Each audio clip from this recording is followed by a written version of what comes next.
Transmitter device activated. Coordinates set for Earth 2.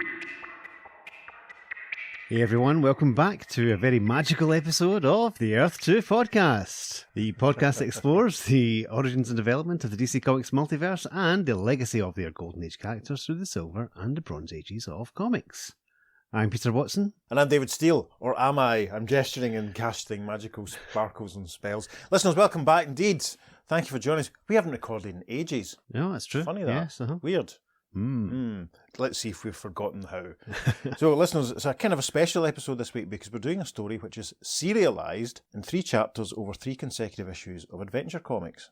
First one of these being Adventure Comics issue 413, which was published on the 28th of October 1971. And interestingly, my copy of Adventure Comics 413 has a little date stamp on the front that says October the 28th, and I've literally only just noticed that's probably the same date as publication, so I'm now freaking out, low-key styly. Spooky. That's coincidence with a C. Wow. We're not going to bother describing the covers, because even though we do that sometimes when we're not reading the stories, it's just going to save us a little bit of time.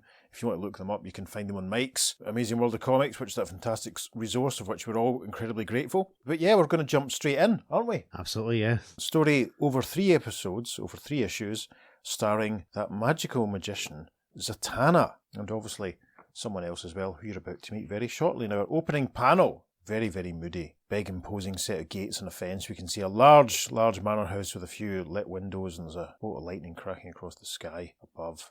The opening captions say, Stormlit shadows dance across the graven face of the mouldering mansion that is Shadowcrest. Thunder roars its deafening protest into the fearsome midnight sky, but it does little to disturb the concentration of the strange beings who reside here. And we're presumably inside the house in panel 2. We can see an older man, very smartly dressed in an evening suit with a bow tie, greying hair slicked back. We can see shelves full of books and masks mounted on the wall. There's a candelabra in front of him, giving him some light, concentrating on what he's reading. Big book open in front of him. The caption says, This is Zatara, Master Magician. Once his mystic might was strong in the cause of justice, but the heavy hand of age has turned him from that task, and his time is now spent in far more quiet pursuits.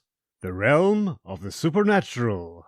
Total knowledge of forces beyond the reach of science that have ruled the fates of men since time immemorial. This is Zatara's silent quest. And amongst all the gubbins that's cluttering his room, it looks very cosy. I could quite easily live in this room that Zatara's in. There's a sort of golden globe held on a weird skeletal stand, and what we see in panel 3 is 3 little demon-looking guys emerging from the globe. Zatara hasn't noticed them. Caption for panel 4. But strange and sombre are the workings of the occult powers, and in this mystic sphere, it is not at all uncommon for the hunter to quickly become the hunted. And Zatara whirls around with her. What? As he has noticed the demon guys emerging from the globe and moving towards him. He sends his book flying. And then we arrive at the top of page 2. Let us leave the Master of Magic at this moment of crisis and move instead deep beneath the slowly eroding edifice to a dimly lit basement, and the heroine of our tale, the mystic-powered princess of prestidigitation we've come to call Zatanna the Magician. There are 4 story panels on the rest of this page. The first one is a little scroll caption that reads, Len Wein writer, Grey Morrow artist, Joe Orlando editor. Yes, Grey Morrow, very storied career, and frankly, the artwork in this story, it rivals the Neil Adams stuff that we've done for quite simply just being the best and the nicest to regard that we've done so far. So this first story panel, what looks like a flight of stairs in the background, we can see Zatanna, still in her sort of stagey outfit with the fishing hits and a top hat and yellow waistcoat. There's a chap sat behind her in a big chair who wears glasses. As Peter pointed out in a preparation, he looks very much like Stan Lee of the 70s. Big, thick, heavy tash, side parting. He's wearing polka dot trousers and a little polka dot necktie and a black jacket. And he's watching as Zatanna is conjuring away. Zatanna says, Now, that's what I call magic. She gestures, and there's a sort of cobra rearing out of a basket in front of her. And her friend says, Magic? I've gotten better tricks out of cereal boxes. When someone has the supernatural abilities you have, it's a shame to waste them on sleight of hand. Over panel 2 and 3, we see Zatanna gesturing, and she says, But that's just the point. It's no challenge for me to utilize real magic in my act. Sleight of hand requires effort, practice. And then she says, Ikans, imokbe elpa ert. And the cobra transforms into a tree. Zatanna's backwards dialogue, of course, reads, snake become apple tree. So that's quite interesting. And in the final panel of page 2, Zatanna takes a bite from one of the apples, how symbolic, and says, and manager or not, Geoffrey Sloane, you'll abide by my wishes, or I'm liable to turn you into a frog. Oh, there's no use arguing with you. Come on, let's go grab a cup of coffee. First panel on page 3 is captioned. But hold, gentle reader. Before we go on, there are some explanations due you. Some tales to be retold. Mention the name Zatanna, and one's mind is filled with memories of the zesty young sorceress who called on the Justice League of America to find her missing father, and finally met with success. As a gorgeous panel showing Zatanna and her father Zatara along with Hawkman, Elongated Man, Batman, and Green Lantern, Flash, and the Atom. It's obviously referring back to the Zatanna's Quest storyline, which we did back in the summer of 2020. Gosh. Mike, that's crazy. That's a very long time ago. It is. We've been doing this for so long. And do you know what? I'm going to stick my neck out and say it. I don't think I've ever seen Hawkman look quite as good as he does in that panel. Yeah, it's a fantastic side-on view. Yeah, he looks, really good. They all look tremendous. Anyway, the captioning of this little reminder continues. Zatanna, who, like her renowned mentor Zatara, has merely to recite her commands backwards to bring unchained mystic forces into play. Awesome. But in the time it took you to read these words, Zatanna and Jeff have climbed the aging stairs and entered her father's musty study, where... Yep, we see Zatanna and Jeff, and Zatara approaching them, looking very concerned. Zatanna says, Dad, Jeff and I were going to put up some coffee. Would you care for some, or... You accursed witch! Yes, and Zatara looks very, very vexed, for want of a better way of putting it. And then he says off camera in the next panel... Anataz Enogeb! Obviously, that reads as Zatanna be gone. Zatanna herself comments, Dad, what are you doing? And then Jeff says... What? We're fading away. Stop him, honey, stop! And sure enough, they faded out. Caption for panel 4 says... But the sound of Jeff Sloane's anguished plea disappears with him into the darkness. Yeah, there's the residue of the sort of green fog that swelled up and surrounded them as they faded out. We can see Jeff's jacket lying on the floor. Zatara looks down and says... I have done as you commanded, Master. They are gone. And a voice from off panel says... Splendid! Now nothing stands in my way. Interesting. So, over the page, first panel of page 4, and the caption there says... Shadows, deep dark reach with twisting tendrils for the two puzzled figures who find themselves falling through a surrealistic nightmare, the abstract hell that is Limbo. Yes, we see Zatanna and Jeff tumbling legs akimbo through a nice yellow and green misty twisty vortex. As Jeff says, Where are we, Zatanna? What's happening to us? I'm not certain, Jeff. Just close your eyes and try to hold on to your sanity. Until finally, strange forms blur softly into view, and the two unwilling travellers settle into spongy soil. Yes, we see Zatanna helping Jeff to his feet. They're basically, the aforementioned spongy soil appears to be pink. Lots of weird shapes dotted around, very weird organic growths. Jeff says, This place resembles a bad Fellini set. Would you mind explaining what's going on? I wish I knew, Jeff. For some inexplicable reason, my father has transported us to a different dimensional world. I'll use my magic to return us to Earth, and perhaps we'll find out why. But moments later... Zatanna, looking spectacular here, doffs her hat slightly and says, It's no use. My father's powers are stronger than mine. I can't break the spell that sent us here. Swell. Then how do you figure to get us out of this mess? Hold on, Jeff. This will take some thought. And in less time than it takes to say, Latsuric Lab Rapia. Yep, Crystal Ball appear. Crystal Ball does appear in front of them. Jeff looks as flamboyant as I've ever seen anyone look in my life, quite frankly. He's like across to He's wearing the puffy shorts. Yeah, it's Jason King's stroke, as we've... Adamant. Yeah, or even maybe slightly adamant. But it's very much that, as we said at the top, almost that caricatured mass media version of Stan that we all have in our heads. But anyway, Jeff is saying... What's that supposed to mean? It looks like a rip in the sky. We can see that Zatanna's crystal ball shows a weird sort of... It's almost like a view of space with some weird twisty curly lines twisting and curling through it. Zatanna says in reply to Jeff, It's a dimensional juncture. Every world has one. A point where you can cross from one world to the next at the risk of your life. She points further to the crystal ball and continues explaining in the first panel of page 5. It's dangerous, but it's the only hope we have of getting back to Earth and discovering what's happened to my dad. I'm game if you are. Now, the only problem is staying alive till we get there. And then a slow dissolve. Moments later, a bizarre conveyance streaks across the countryside. Now, we've had a flying carpet in the podcast before, haven't we? One of Yes. the Spectre stories, I think, maybe. People should be writing all this down. Maybe we should be writing all this down. Listeners, if you can remember which episode we mentioned the flying carpet in previously, you will win an Earth 2 Podcast No Prize. Ooh. Yes, you can be the first winner. Yes.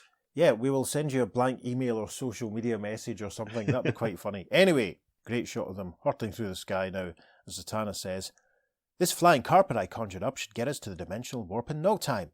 Good thing my mystic power still works somewhat in this world." Swell.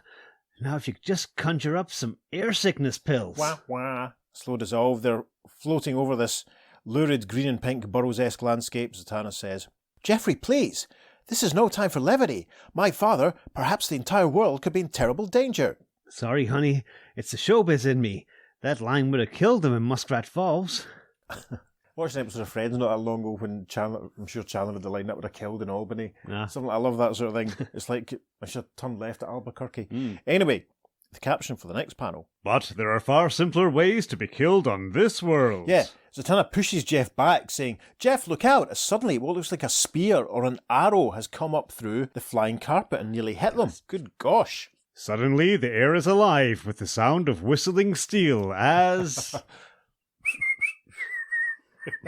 Literally there, listeners, whistling steel. I apologise, Steve Higgins, that was a terrible joke, but you might have recognised the tune I was attempting. Yes, Zatanna and Jeff jump from the flying carpet, and we can see lots more arrows whirling past them. Jeff indeed comments, "Jump for cover, honey. Somebody's trying to use us for a pincushion." Caption then for the next panel. Once again, Zatanna and her companions sprawl in the dirt, and as they regain their footing... Yes, we see that what looks like some, well, there's no other word for it, they kind of look a wee bit like early 70s comic book barbarians, with top knots and headbands and necklaces, and they're all carrying spears, walking towards Zatanna and Geoffrey. Zatanna says, "Uh-oh, looks like we've got company." And something tells me they didn't come for dinner. Unless the dinner's us. What if Len Wein's written himself into this story? This guy does look a bit like him in a way, doesn't he? He does, yeah. We love Len. Caption for panel 3 of page 6 then. Slowly, certainly, the bizarre barbarian band closes on Zatanna and Jeff, but in that single instant before the attack... Zatanna gestures towards Jeff and says, "Draws and Nieds reappear," which translates as sword and shield appear. And then she says, "I'm afraid it's not much, Jeff, but at least now we have a fighting chance." Jeff looks appalled, frankly, doesn't he? Yes. Having this thrust upon him, and he raises the shield and the sword in the next panel and says, That's what you think, sweetheart. I'm no Errol Flynn. I don't know how to use these things. and Jeff looks very comic here, actually. He also is now starting to remind me of the character that Matt Berry played in that Vic Reeves and Bob Mortimer sitcom. Oh, haven't seen it. It started off well and declined rapidly, in my opinion, but there we go. well, Let's save there that you for go. another podcast. Zatanna then says, "Now you tell me," and she gestures, and she says, "Dunurg emogub dinaskub quickly," which translates as "ground become quicksand," and sure enough we see one of the barbarians sinking into the ground. Caption for the first panel of page 7. But as the uneven struggle continues... Yep, lots of sword fight malarkey going on at the foreground as Jeff says, Hey, it's not as difficult as it looks. A little practice and I'll be ready to take on Douglas Fairbanks. and then Zatanna says in the background, "Nerarab Yilf Yawa," which translates as "barbarian fly away," and we see one poor soul looking appalled as he goes hurtling into the sky, and then Zatanna says, "What? Another of the savages! Behind Jeff!" And before the Saucy Sorceress can voice a warning... That's a great description for her. It's a very early 70s description Yes. for her, isn't it, Len Wein? Everybody fancies Zatanna. There's no two words about it. Of course we do. I remember having a great conversation with Pete and Steve Montgomery and maybe Jim as well years ago when, maybe even actually when I was buying a comic we're going to talk about later on, and them all going, "Oh, Zatanna. It's always great when she popped up, wasn't it?" Yeah, they all said. Because you had to do it yourself in the early 70s. Anyway, Jeff says, This is becoming... but you get struck behind by one of the barbarians. Zatanna says, "Jeff! Oh, Jeff, no! I'll turn you all to dust for that!" But again there is the sickening sound of steel on flesh, and the mistress of the occult crumples to the ground unconscious. And we can see that Zatanna has been struck by one of the barbarians who has a club in his hand. She looks very graceful as she's laid out on the ground. Jeff face down, his glasses have come off. barbarians look down at them, and one of them says, "It is done. The master will be pleased with us." And then we have another caption that says, Continued next issue, The Tower of the Dead. yes, part 2 of this story appeared in issue 414 of Adventure Comics, published on the 30th of November, 1971.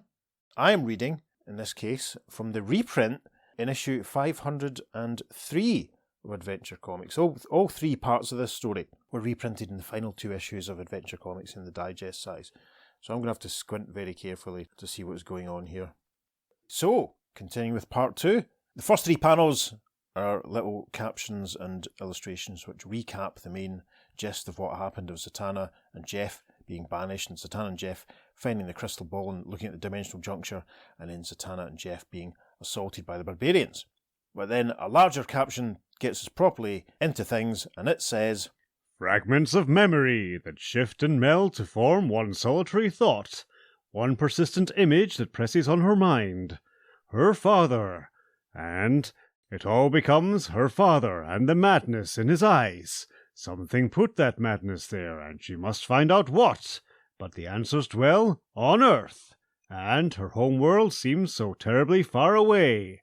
Such are the thoughts that flow through the mind of Zatanna the Magician. And a nice larger panel rounds out page 1 here, and we see Zatanna and Jeff, obviously recovered from being knocked out. Zatanna's got her hat back on, that's good. They're being moved along by some of the barbarians through another fascinating looking landscape. There's a big structure in front of them. A tiny caption tells us that the story is by Len Wein writer, Grey Morrow artist. Another caption tells us that part 2 of this little saga is called The Tower of the Dead. I wonder if that's the tower that they're walking towards. Caption then for page 2 of this chapter reads, Then the journey ends, and the memories scurry back into the darkened corners. We appear to have entered the aforementioned Dark Tower. It's almost like a kind of corridor carved out of a cave. There are flaming torches in the walls. We see Zatanna and Jeff. Zatanna's mouth has been covered, obviously so she can't cast any spells. And they're being prodded along by another barbarian who says, You go in there. The chief awaits you. Jeff says, We get the point, fella. Don't press it. Cool. Caption for panel 2. The stench of old meat assails their nostrils as Zatanna and Jeff enter the old stone hovel. The old stone hovel. Might go there for a pint later, see how I feel. Now we see in the old stone hovel a figure looming from the shadows, or sat in the shadows, wearing a deep dark red robe, and this person says, Welcome. I've been expecting you. My name is Vanu. I'm king here. And off panel Jeff says, I tell you who we are, but somehow I think you already know. And then Varnu continues in panel 3. Very astute, Mr. Sloane. You're an intelligent man. If that muzzle annoys you, Mr. Tanner, it can be removed, providing you try no tricks. If you do, Mr. Sloane will be put to death instantly. Varnu's choice of line delivery was quite irritating, isn't it? Yeah. Caption in for panel 4. A brief nod of the head, and moments later... Yes, we see a helpful hand, probably that of the barbarian, removing Zatanna's gag. Zatanna says, That's better. My tongue was beginning to wilt, and the Saucy Sorceress indeed does stick her tongue out there. Scary. She continues, Why have we been brought here? The gag was necessary, Zatanna. We know of your powers, and you have been brought here as a favour to a friend.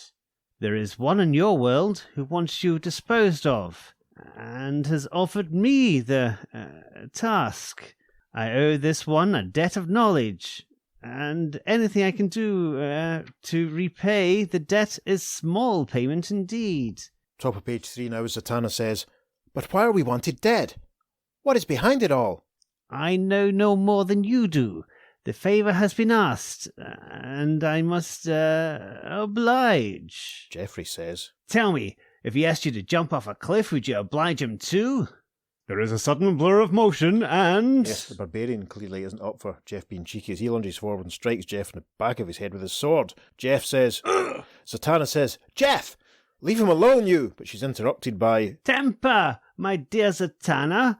What I must do pains me deeply enough as it is. Jeff is on his knees in the next panel. Zatanna says, "Just what is it you plan to do, anyway?" Yes, I suppose it is time you found out. He gestures, waves a hand as if to beckon or encourage someone, and continues, "Borg, bring forth the riding beasts. We have a distance to travel before our task is done." Could this chap be played by William Hartnell towards the end of his time as Doctor Who? Is that what you were thinking? Logopolis, maybe. Right, Perhaps, the next perhaps. panel is like something out of a Roger Dean painting, quite frankly. There's a massive big long caption that says, The journey is long and wearying, and the amber-coloured sky is growing dark and moody when the small band finally reins its beasts to a halt. There it stands before them, cruel, unyielding, twisting up with graven fingers to pluck at the stars. A solitary stone structure, the Tower of the Dead. Yes, and we see the tower reaching up from the desert. There's a dark, moody sky all around, and we can see that Zatanna and Jeff and a couple of barbarians and Varnu, they appear to be riding sort of giant ostriches, for want of a better way of putting it. Varnu gets his creature to draw up as he says, "Soft, my pet. We've reached our destination, and woe unto us all." and Jeff says, "Swell, the castle of Dracula lives again." Zatanna contributes, "Not quite, Jeff, but something tells me you're not far wrong." A slow dissolve, the caption of the first panel of page 4. Cautiously, the riders canter closer to the bizarre structure, and finally... Yes, Varnu is dismounted. He's standing in front of a large wooden door, and he says, "You may get down from your steeds now. You'll have no further need of them." and we see Jeff's foot in the foreground of the panel as he says. I was afraid he'd say that. So does that mean we're missing a couple of comedy panels of Jeff trying to get down from the ostrich? Looks like I would it. have quite enjoyed that, to be honest. Zatanna says in the next panel, "Exactly what sort of tower is this, King Varnu?" My people have called it the Tower of the Dead. For no one to enter this portal has returned through it alive. Now it is your turn to enter, my unfortunate friends. Believe me, I regret that I must do this. And the barbarians who've accompanied them point their spears at Zatanna and Jeff as if to force them towards the tower. And Jeff says, "Not off as much as we do, sweetheart. Couldn't we take a rain check?" well, caption for the next panel. The heavy wooden door swings silently shut, plunging the tower and its two new occupants into total darkness. Not quite total darkness, because we see Jeff and Zatanna looking very moodily lit, and yes, that's clearly meant to be Stan Lee, isn't it? Yes. There's no two ways about it. It does look like him there, yeah. Stan Lee says, Nope, no rain checks. Friendly sort, aren't they? Zatanna says, "Quiet, Jeff. I've got to concentrate. Sipor ithu nu su nu krot reappear," which obviously translates as ropes, untires, torch, appear. So that's handy. And then the caption for the next panel. Reciting her commands backwards, Zatanna brings great mystic forces into play, freeing her and Jeff and flooding the musty tower with... light! Says Jeff, as he's now suddenly holding a flaming torch. I wish you'd warn me before you do that. You almost charred my fingers. "Forgive me, Jeff, but you must admit it did the job." We're now at the top of page 5. Cautiously, the trapped duo makes its way up the chiseled stairs. Jeff's a right character. He gets some good dialogue here. He says, I'm still waiting for Bela Lugosi to come popping out of the woodwork. "Your sense of humour we can do without. But there is something strange about this place. Some odd mystic vibration I can't pin down. What?" Swiftly, as if from the very shadows, they come. Gnarled, twisted warriors with faces like graven stone. They come, and there is murder in their eyes. Yes, we see that Jeff and Zatanna appear to be at the top of a stone spiral staircase, at least ascending one. And the shadows being cast, and armoured figures have appeared, all bearing swords and pikes and knives and horribleness. Jeff says, Now we know why nobody got out of here in one piece. This looks like a convention of Hollywood booking agents. "An army of the damned," says Zatanna in the next panel. "But what is responsible for them?" And then she says, "Generat tab mar repa," which translates to battering ram appear. And this is great because we see a bunch of the armour guys being struck and forced back by this new battering ram. In the foreground, Jeff swings his flaming torch and says, Maybe they don't eat properly. Hey, once you get the hang of this game, it's fun. I feel like a poor man's Robin Hood. Awesome. A bit more fighting action in the next panel as Jeff swings his torch and Zatanna says, Well, we haven't got time to continue this charade with your merry men. The occult vibrations grow stronger from above. And then she says, Izirb Pews et Sorara Yawa, which translates to breeze, sweep the warriors away. And we can see it looks like a little burst of clouds, actually, some kind of shimmering effect at the top, which obviously is the effect of this wind. And Jeff says, Sweetheart, there are times when you're a first-class spoil sport. Jeff's obviously enjoying himself enormously. This is great. We arrive then at the top of page 6. Leaving their opponents sprawled along the stairwell like broken dolls, Zatanna and Jeff clamber to the top of the tower, where they discover... Yes, a large open chamber, very oddly structured and patterned walls, but in front of them, in the foreground of the panel at least, we can see a skeleton with a sword through its ribcage, another skull, but there's a weird sort of hovering circular light in the middle of the room. Zatanna says, This is it, Jeff. King Varno did us an unintentional favour himself. We found the dimensional juncture, and our way back to Earth. A moment of concentration, the proper magic words, and the dimension warp unfolds. Yeah, see it looks very much like a video feedback effect spiralling in front of Zatanna and Stan Lee in the next panel. Zatanna says, The warp is in flux now, Jeff. It will focus in a moment, and we'll be on our way home. And then off camera, though, a voice says, A moment, and you may be on your way to hell. Jeff says, What? And then he says in the next panel, Baby, look out! And this weird, tall figure, it's a large, very, very tall man. For a split second, I thought it was the Floronic Man, but it's not. Yes, I can see that. Mm-hmm. It's not bushes and twigs and stuff on his head. Instead of hair, he has a set of writhing snakes. Gasp. This fellow introduces himself. He looks down at Jeff and Zatanna and says, You be nimble, puny ones, but Gorgonus be nimble too. And Gorgonus be strong like the mountains as well. He will crush your weakling bones. In the background, we can see Jeff looking to pick up the sword that had been stuck through the skeleton. The caption for panel 4 of page 6. Instantly, Jeff Sloan hurls himself through the air, his rusted sword flashing in the air, but... Puny one, your sticker not help Gorgonus. He has been in this place since before time. He will be here after time still. And he grabs Jeff by the wrist. Jeff drops the sword. Jeff says, Anyone ever tell you bear a striking resemblance to a Phyllis Diller? The hair, my wrists, you're breaking them. Yeah. Phyllis Diller, because we've quickly looked her up on Wiki, obviously is an American comedian and actress, and as Peter supposed there, he said, I bet she's in an episode of The Muppet Show, and she was. That's interesting. Of course. She was also in an episode of Night Gallery, so that's quite interesting. Mm-hmm. So yes, this is the Phyllis Diller podcast. Over the page, the caption of the first panel says, The thing called Gorgonus glares deeply into Jeff Sloan's eyes, and the handsome young talent manager suddenly goes silent. Then... Yeah, Gorgonus points at Zatanna, and he says, The puny one with the mouth bothers Gorgonus no more. Now Gorgonus has time for you. And as he points, we see Zatanna gesturing, and yes, our old favourite, the concentric circles are rippling out behind her as she says, If you've hurt Jeff, I'll... And then she says, Sagami Yilptilum, which means what? Images multiply? Mm-hmm. And indeed, we then see in panel 2 that Gorgonus is suddenly faced with no less than half a dozen Zatannas. And he says, What? You try to outnumber Gorgonus? But Gorgonus is fast, and Gorgonus is smart, and Gorgonus will triumph.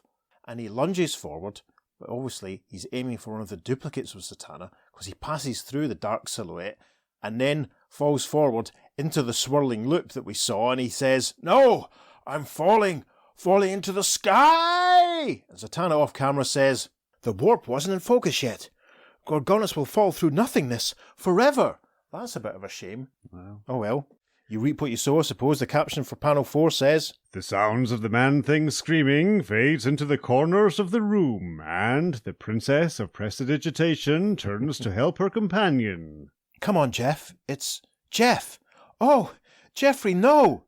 She's struck. She's seen something terrible. The camera pulls back, if you like, for the final panel. We see the looping swirlingness of the dimensional juncture, but before it, we see what looks to be Jeff, frozen solid as Zatanna's head falls into her hands, and she says, The gaze of the Gorgonus has turned him to stone! And the caption rounds out part 2, saying, The dimensional warp begins to quiver and hum, but only the sounds of soft sobbing can be heard in the room. Right, well that's the end of part 2. Part 3 appeared in issue 415 of Adventure Comics, published on the 30th of December 1971. I'm continuing to read from Adventure Comics 503. So we get a nice, strong montage image to kick off part 3, and a caption says, "The memories come quicker now, flooding across your mind like a terrible tide. Memories of your father Zatara as he banished you from Earth. Memories of old King Varnu, who brought you to his crumbling tower to die. Memories of the army of the damned and the Gorgonus, who sought here to slay you." Yes, very moody panel of Zatanna looking... You should expect like Monica from Friends. Maybe it's just because I've been watching a lot of Monica from Friends, but that's what I'm seeing. Just Monica from Friends, nobody else from Friends? I'm thinking Friends Season 9, Courtney Cox is now my fantasy cast for Zatanna. Make it so, someone. Right, caption then for the next panel says... "And the most horrible thought of all, Jeff Sloan, your companion in this maddening journey, a victim of the Gorgonus' deadly stare. His lithe muscles now forged of unfeeling stone." Lithe muscles? I got the impression he was a bit of a slob. Anyway, Zatanna looks very regretful. She has a hand to her head as she says, "Oh, Jeff, what shall I do? I can't leave you here like this, but if I stay, the dimensional portal will close, and I'll lose my only hope of returning to Earth in time to save my father." "This, then, is your problem, the weighing of worth, the sacrifice of one love for the salvation of the other. What will you do, sorceress? What can you do?" And some captioning reminds us we are adventuring with Zatanna the Magician, and the story is called Kill or Be Killed. And a couple of small captions tell us that. Story Len Wein, Art Gray Morrow. Now the recap's out of the way, we get into the story properly. The first panel, page 2, Zatanna gestures and says, "No, I won't let this stop me now. We've come this far together, Jeff, and so shall we remain." Then she says, "Sitium Dina Reap," which translates as mystic hand appear. Ooh. Reciting her mystic commands backwards, the mistress of the occult brings untold supernatural forces into play, and suddenly, Zatanna is surrounded by a swirling vortex, and even more suddenly, a large hand has appeared which has grabbed the statue of Jeff. As she twists and turns, Zatanna says, "If you can hear me, Jeffrey, pray! For if we don't reach Earth in our first attempt, we'll never get home at all." Once again, the Princess of Prestidigitation feels herself falling through a world without substance, without relief, until she alights on the nice checkerboard patterned tiled floor and says, "Thank the stars, I've made it. I'm back in Father's study." And behind her, helpfully, Jeff says, "You and me both, sweetheart." Yes, the hand vanishes from the next panel. Zatanna says, "Oh, Jeff, you're alive again. You're not a statue anymore." And Jeff in his polka dot breeks is sat on the ground having a little check of himself, and he says, "Right on, honey, but if you hand me the obvious line about my being stoned, you'll have to find yourself a new manager." That was a good joke, wasn't it? Zatanna hugs Jeff, who looks slightly embarrassed and appalled. In the next panel, she says, "Somehow the journey back across the dimensions reversed the effects of Gorgona's spell. You're normal again, right down to your miserable sense of humour." "Baby, that's the nicest thing you've said all... Oh, my lord!" Jeff looks... That's why Jeff was looking appalled, because in the first panel of the next page, we see some little demon cherubs appearing out of a cloud that's hanging in midair. This is scary. Jeff says, "What are they?" "Outworld demons. Perhaps they're responsible for Father's bizarre behaviour." Jeff starts to fight off the little demon cherubs in the next panel, saying, "Well, if you don't get these half-pint horrors off of us, you might not live long enough to find out." "Patience, Jeffrey," says Zatanna. She wrestles with a couple of them herself in the foreground. "It takes time to do anything of importance well." Then she says, "Skrezuet de cats reap," which translates to tweezers and sack appear. And then the caption for panel 3 says, "Instantly, Zatanna's magic implements are formed from the ether around her, and..." And sure enough, a giant sack appears, and we also see a giant pair of tweezers that's grabbing each of the demon kids in turn and dropping them into the sack. Fantastic. We should point out actually here that Zatanna's costume has got little damage. They've torn off her jacket and torn the sleeves of her blouse. As Zatanna says, "Sresweit wort snowmed otni cass," which obviously translates as tweezers throw demons into sack. Zatanna then says, "Hang on, Jeff. A moment more and it'll all be in the bag." Ouch. And you complain about my sense of humour. We see that Jeff's clothes have been shredded as well. He's lost sleeves off his shirt. He's lost his tie.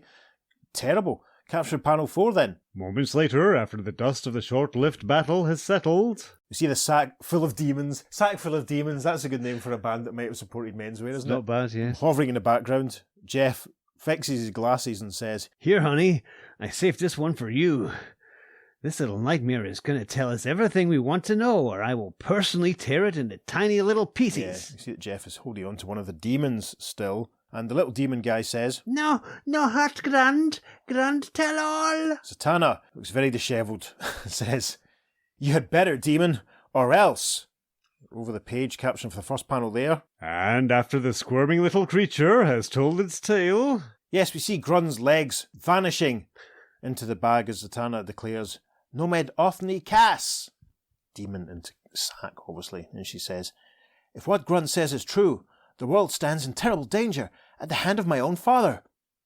Our confrontation may be violent, Jeff. Please wait for me here." Fat chance, sweetheart. Like you said, we began this thing together and we'll finish it that way. She raises her hands to gesture in panel 2, saying, "Dear sweet Jeffrey, I should have known you'd say that. I only hope you won't regret your choice." And then she says, "Ikatsu ot arataz," which obviously translates as, "Take us to Zatara." Mystic smoke swirls tall around the courageous couple, and when it finally dissipates... Yes, we see Jeff and Zatanna standing in a street, lots of people rushing past them looking panicked and scared as Jeff says, "Where are we? This looks like Manhattan, and what in the..." "It can't be. My most dreadful dreams are realised." And then we pull out to a wider shot. Very helpfully, there's a signpost that tells us we're in Times Square. And we can see the familiar top-hatted figure of Zatara gesturing and what looks like a couple of giant green dragons appearing in the city.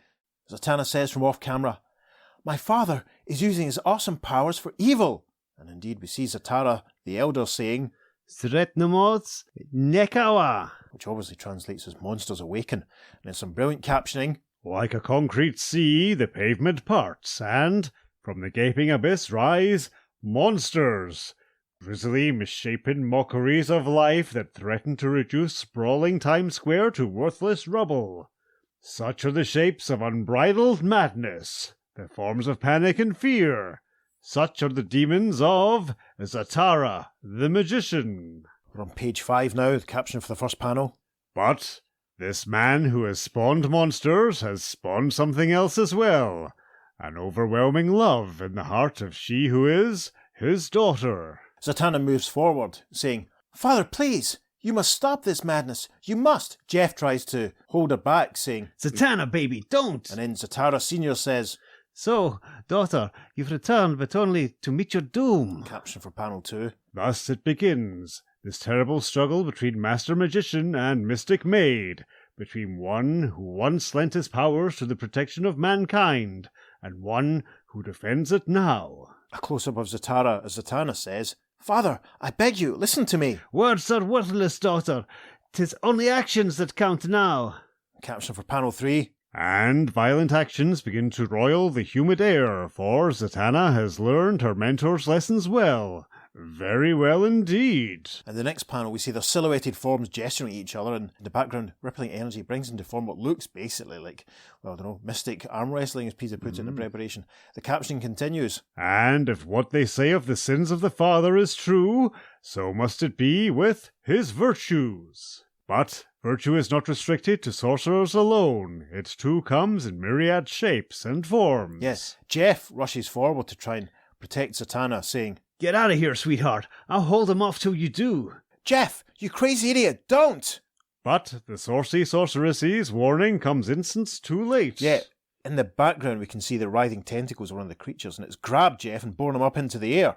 Zatanna says, "One of those monsters has Jeff, and Father just stands there laughing." First caption for page 6 then. The air grows turbulent with the force of Jeff's thrashing as... Yes, we see Jeff being borne up in the sky in the background as Zatanna appears to be confronting the actor Vincent Price. I know. And she says, "What's happened to you?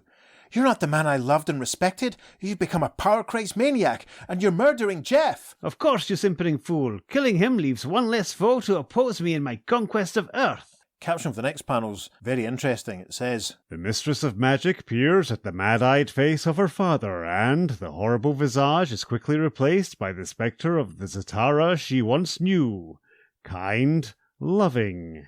Then this too fades, and in its place are the haunting, tortured features of the writhing Jeff Sloan. Yes, that's a very mealy caption, which really just has a shot of Zatanna looking mildly concerned, and a serious, normal face of Zatara, a scary Zatara, and Jeff's very pained face as he's obviously squashed by the monster. Weigh their worth carefully, sorceress. The value of your father, he who now threatens to destroy an entire city, against the value of Jeff, who has stood faithfully at your side through worlds beyond worlds.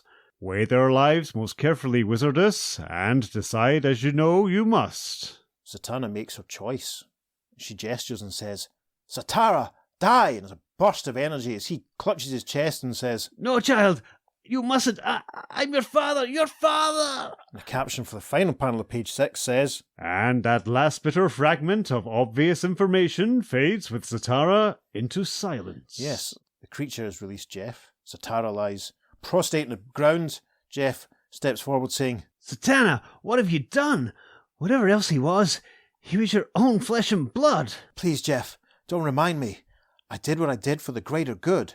And it appears that there's a sort of white misty cloud is appearing around Zatara. But as grim silence enfolds the scene, the mist seems to take shape. We see a weird-looking blonde woman in a white dress. That's the only way I can put it. She looks like kind of schizoid Jodie Mitchell, which is probably appropriate for the time period. Jeff, looking terrible, says, Who is she? Zatanna says, She, dear Jeff, is the elemental menace called Allura, my father's greatest foe. And an asterisk reminds us to check Justice League of America issue 51 for details, or indeed the previous episode of our podcast. Yep. Zatanna continues, She can't exist on Earth without a host body, and father was it. And then Allura says, But I shall find another house, Zatanna. You. Caption for panel 2. The elemental fury hurls herself at the maid of magic, who mouths a brief chant, and... Yes, this is all very abrupt. We see that Zatanna is now holding a bottle in her hand, which is open, and Allura cries, What? That bottle? No, you can't! And Zatanna smiles and says, Want a bet? She gestures, and Allura seems to dissolve back into smoke and get sucked into the bottle. After the bottle is safely sealed, Zatanna returns to the fallen form of her father. Jeff, clutching the bottle. I hope he's not going to drop it or anything. That'd be terrible. Drops it, she gets back out. We're back where we started. Jeff says, Huh? He's alive again, but even you don't have that power. Zatara's sitting up, rubbing his chin. Zatanna says, Relax, Jeff. He was never really dead, merely under the influence of a temporary paralysing tranquilizer I secretly injected him with. One of those sleight-of-hand stunts you're always complaining about. When did she do that, I wonder? Anyway, caption for the next panel. And after the Master Magician regains his feet... Yes, cracking shot of Zatara, it must be said here, gesturing and saying, Steerts, Riaper, Civilis Rudu. Yep, and that translates obviously to streets repair yourself. And he continues, It's a sad but simple tale, daughter. Allura and her demons entered our world through my crystal and overcame me by surprise. In my body, she planned to conquer our world. Gosh. And we reach the final panel of the story now, as a bluey-grey mist surrounds our heroes, as Zatara says, One thing more, daughter. How did you know your spell would not truly kill me? It's simple. I spoke the command normally instead of in reverse. It couldn't have killed you.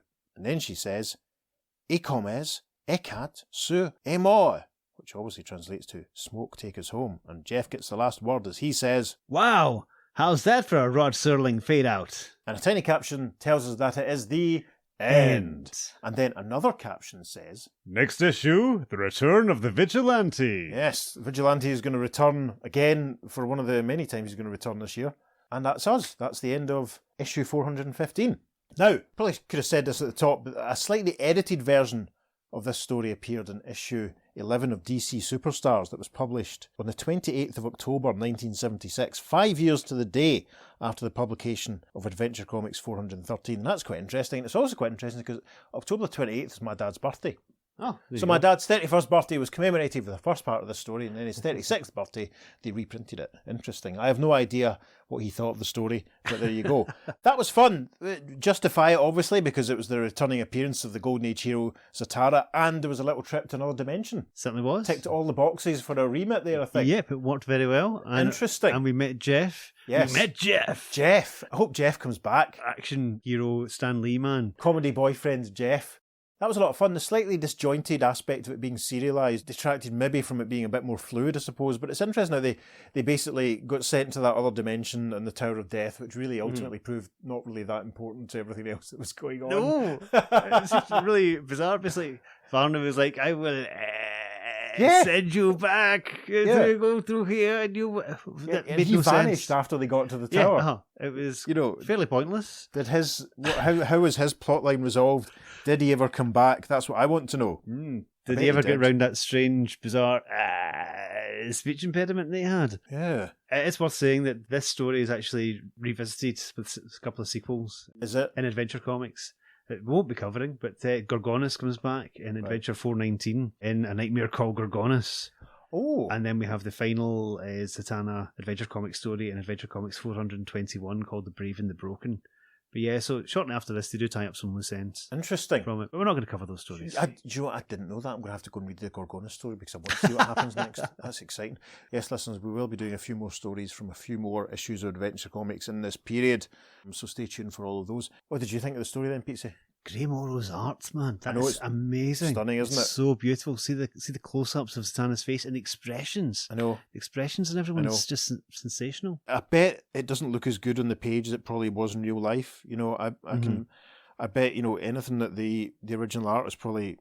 Oh, yeah. I mean, parts 2 and 3 from the really condensed reprints and the digest issues, and they don't do it any justice at all, but, it's like nothing else, really. It's different from Neil Adams, but it's as good and it's as impressive, I think. I mean, that harking back to that panel when you see the JLA is just tremendous, but the rest of it, the casual way that we went to Times Square and saw, dragons and stuff, and the real proper solid fantasy look to the... Yeah. To the world of the dead and all that. We didn't really talk about it, but the actual warriors, when you saw them, you didn't see them hugely up close, but they did have these hideous skeletal faces, but they were mostly in the background. You didn't really see them up close at any point, which I think if this had been a longer story, you would have had more emphasis on the fighting and been able to showcase that art a bit better. I mentioned there that the edited reprint in DC Superstars issue 11, like a whole chunk of the fight with the warriors in the tower is just gone. Like 2 panels of that is just excised completely. It reads, I mean, the edited version reads fine.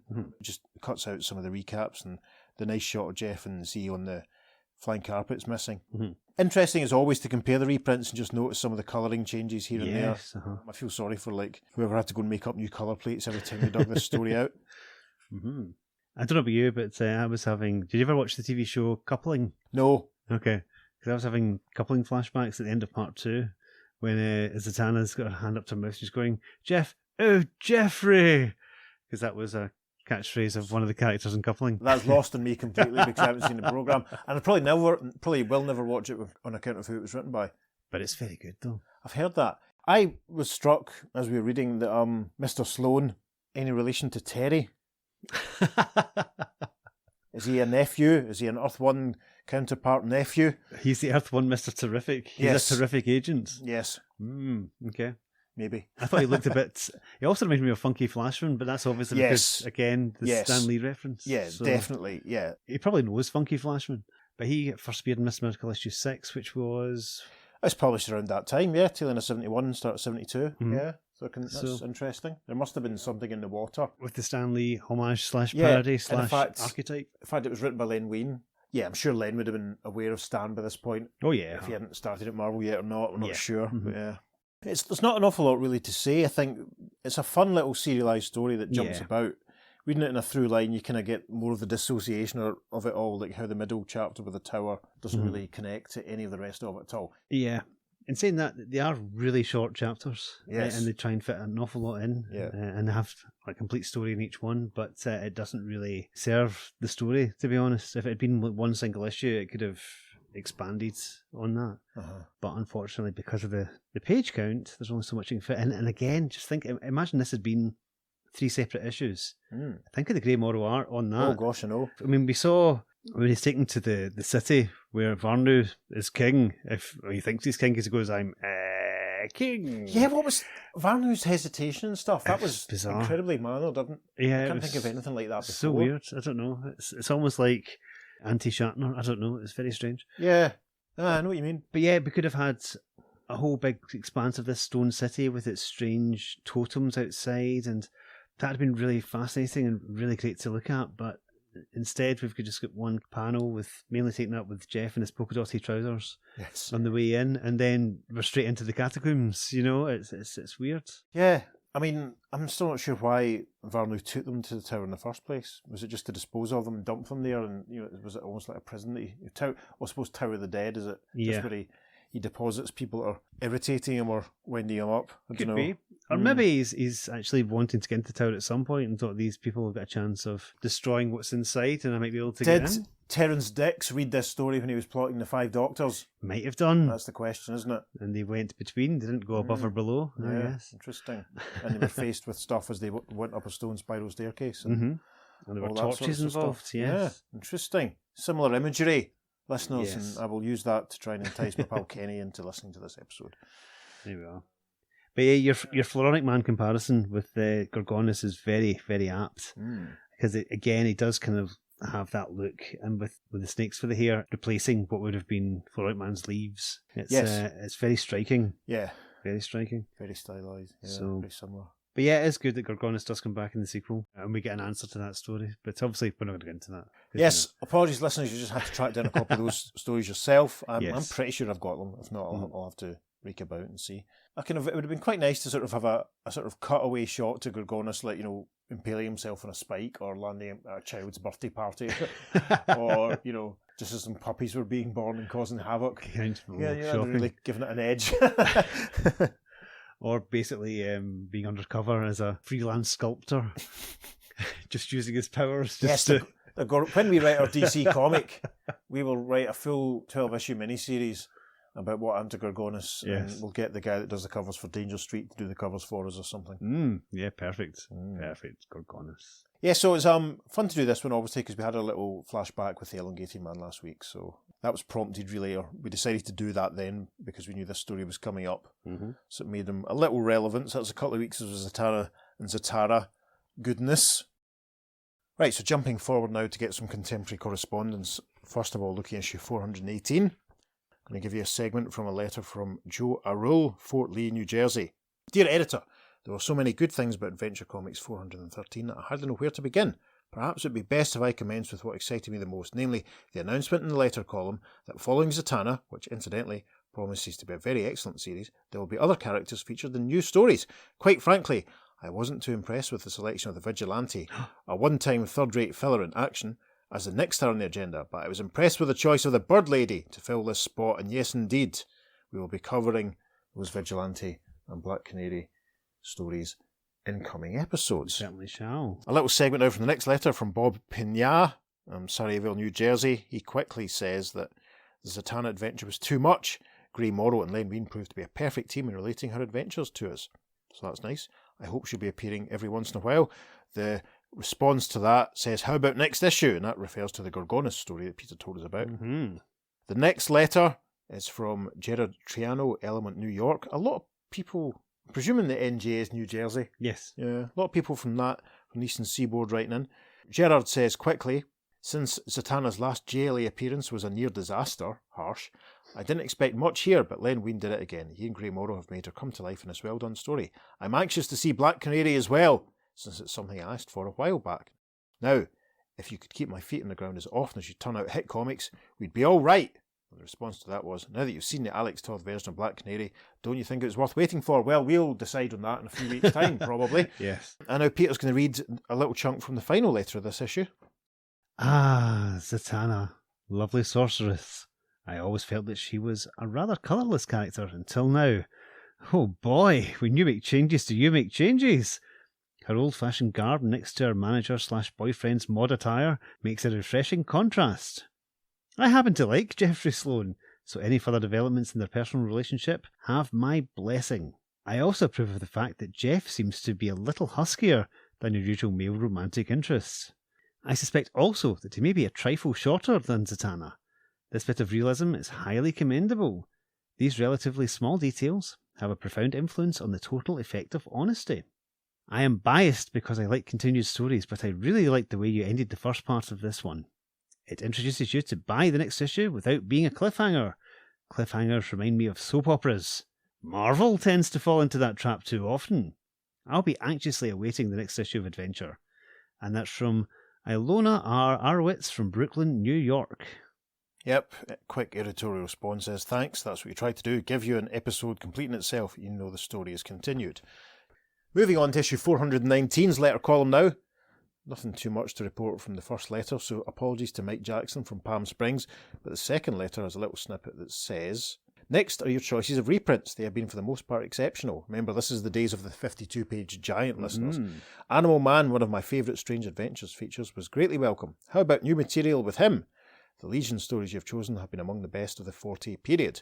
He continues, however, the feature that stands out the most is Zatanna by Wayne and Morrow. Superb scripting and beautiful art make this the best since The Sandman by Simon and Kirby in Adventure. Ooh. I can hardly wait for the upcoming Vigilante, Black Canary and whoever else you have planned.